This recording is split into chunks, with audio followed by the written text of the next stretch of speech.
Evo nas u Bengaloru, u jednom od najvećih hramova sa najvećom statuom Šive na svijetu, može prva ili druga, koliko mi se čini.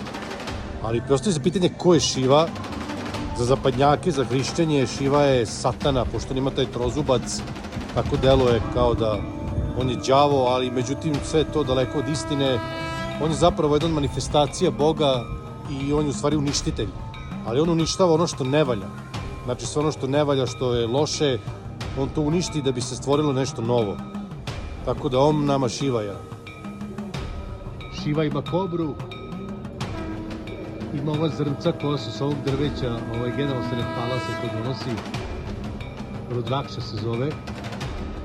Brojanice se prave od toga, 108, to je sveti broj Hindu, 108.